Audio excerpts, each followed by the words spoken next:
وقت سفر و بهتره که توی سفر ورزش رو ول نکنی وگرنه خودم پیدا می‌کنم. اولین حرکت مثل همیشه شنای عادیه که 4 ست 12 تایی میریم واسه اینکه هم گرم بشیم، هم عضله قفس سینمون حسابی دم بیاره. سوپر ستش رو با دیپ انجام میدیم که هم به پشت بازو خوب فشار بیاره و از اون طرف هم بخاطر اینکه سوپر سته وقتمون کمتر گرفته میشه.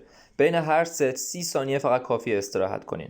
برای اینکه از حجم بالاتنه و سرشونه خیلی غافل نشیم، شنای شیب منفی رو انجام میدیم که هم به سرشونه فشار میاره هم بالا سینه.